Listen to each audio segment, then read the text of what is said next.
Trade Representative Robert Alitzia on Tuesday informed Congress of plans to negotiate a comprehensive trade agreement with Kenya, and they did pledge to follow ongoing consultations with U.S. lawmakers. He said that the Trump administration intended to follow procedures set out under a 2015 law which ensures that lawmakers can play a role in developing U.S. negotiating positions for the talks. Now, that is the latest on the progress of this agreement after confirmation from the Kenyan side a few weeks ago that it is in the works.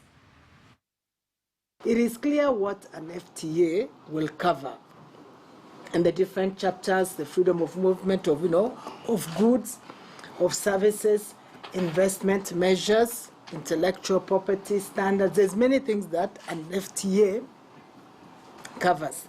The other thing that was also announced is that Kenya would not negotiate something outside its existing commitments. Kenya, we must get an agreement with the US. Yeah. Otherwise, our trade will come to a closure. They don't need an agreement to sell their goods to the US.